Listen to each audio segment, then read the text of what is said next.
Israel said that his daughter, Lainey, and his job helped him a lot. And before that, due to a suspended license from the DUI that he got, he would sit around the house and read serial killer books and watch slasher movies. Tammy said that he loved director Rob Zombie and was a big fan of The Devil's Rejects and House of a Thousand Corpses. She recalled that he also liked the Halloween movies. Apparently, these movies and reading these books excited the fantasies that he was already having, and it's widely believed that he killed someone around this time, his first victim. This took place between July 2001 and October 2001, according to the FBI files. I'd had a DUI when I was in the Army, right before I got out, so there were a few months there where I was trying not to drive because I didn't want to get busted again for driving on a suspended license, and I was on unemployment, so I just spent a lot of time sitting around, and that's always what would start it up for me.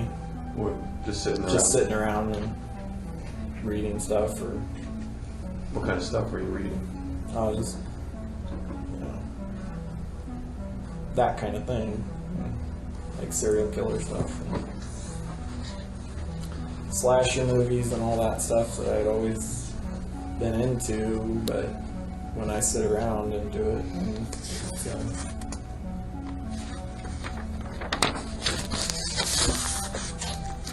what happens? It just gets to where I just get really restless and feel like I have to do something. So how long? Hence the branding. The branding works for a while. How long until you got out of the Army? How long after that did you last? Not very long. For the most part, I was pretty good though, because Lainey was born just a few months after I got out. And then I got another job, and that kept me stable most of the time. But that's the one at Nia Bay? yeah. Though it has been speculated that Keyes killed before joining the military, the FBI's timeline based on their interviews with Keyes and the things that he has said is that he committed his first murder when leaving the military in July of 2001 between the birth of his daughter, so sometime in October of 2001. The FBI also believes that Keyes may have taken his first victim in Oregon. The connection to this case was first made by researcher and co-creator of Last Known Contact, Nina Waldman.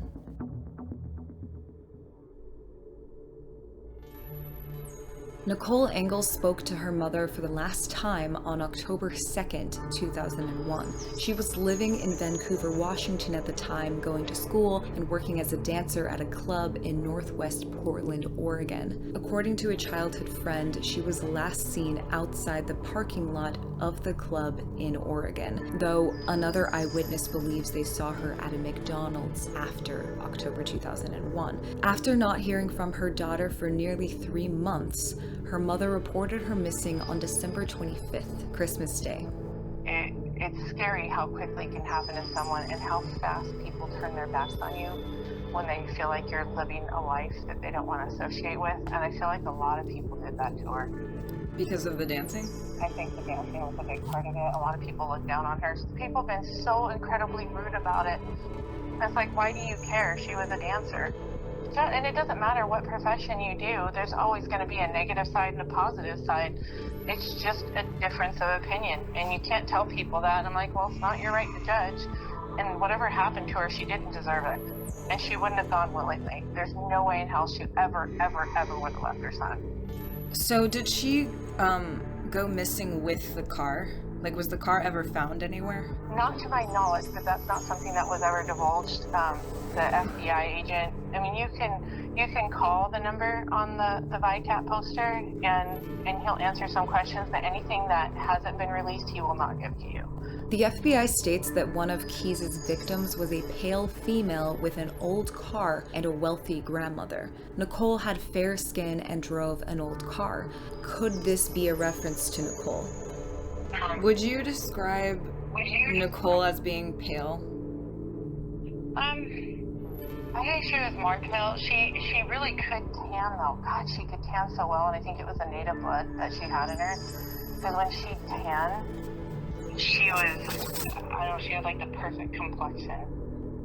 Her skin was so pretty.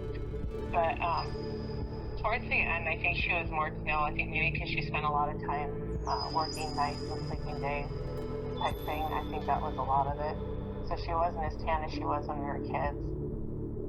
But when we were little, we were both little brown kids, usually from running around in the sun or dirt or whatever, you know? It was, yeah, I'd say she was more pale towards disappearing there. Okay. And do you remember anything about the car that she had? You said it was her dad's car, but was it an older one? I know it was older. I don't remember what it was. I know they told me. I don't remember which one. Russ had a lot of different vehicles, but I think she was borrowing. I think he was living in Walla Walla, and she was supposed to get the car from him and return it within X amount of time, and didn't, like within a week or two, and didn't. Pissed him off, and Terry and him didn't talk, but I think Terry and him talked. That's when she decided to report her missing, I think. But she had a hard time doing it, from what I understand. They're not very good. The law enforcement is not very good about filing missing persons reports on dancers in that area. There's a lot of sex trafficking in Portland. It is a huge hub. This could have been a reference to a different victim, but Keyes said something about taking a girl in her own car and that she was pale, had pale skin, and it was an older car, and that she had mentioned having a wealthy grandmother. And I believe that he said this because he used to lie to his victims and tell them that he was holding them for ransom so that they would stay calm. And then he, as far as I know, only went through with a ransom one time, and that's what got him captured in 2012. Keyes was living just 5.5 hours away in Neah Bay, and at the time, Tammy was just over 8 months pregnant. This may have acted as a stressor for Keyes to take a victim, something he was already planning on doing. The issue of the wealthy grandmother suggests that Keyes presented to his victim as though his intention was to hold them for ransom. This is exactly what he did with Samantha Koenig. A victim may say anything in order to survive such an ordeal. For example, saying that they have a wealthy grandmother, giving the impression that maybe their grandmother isn't a millionaire, but they could afford whatever ransom is being asked of them. If this was possibly Nicole, if she may have told somebody, oh, my grandmother could pay you this X amount of money. Because, like, what is wealthy? Is that, like, 15 grand that you could come up with for a ransom? Or, you know what I mean? Like... Yeah. So, to my knowledge, her grandma was not wealthy. Terry's mom was not wealthy at all. But okay. You never know with people. She could have been one of those people that hit it well. I don't know anything about her dad's side at all. Like, not a thing. I got you. I also...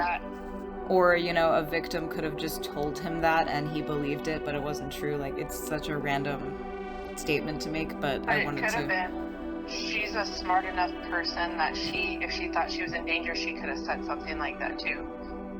She was not stupid. She was pretty intelligent. In my opinion, I think she was pretty intelligent. Keyes may never have even gone through with this ransom. He may have just killed his victim as he intended all along. The comment about the pale victim with the old car and the wealthy grandmother may not have related to Keyes' first victim. It may not relate to Nicole, but ultimately we don't know who Keyes was talking about, and it could possibly be Nicole Engel.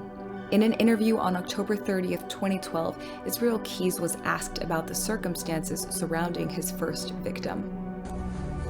How did you identify the target for the first person that you've been kind of working up to? How did you identify if that was one of these? Was it one of these where you go out and wait for somebody?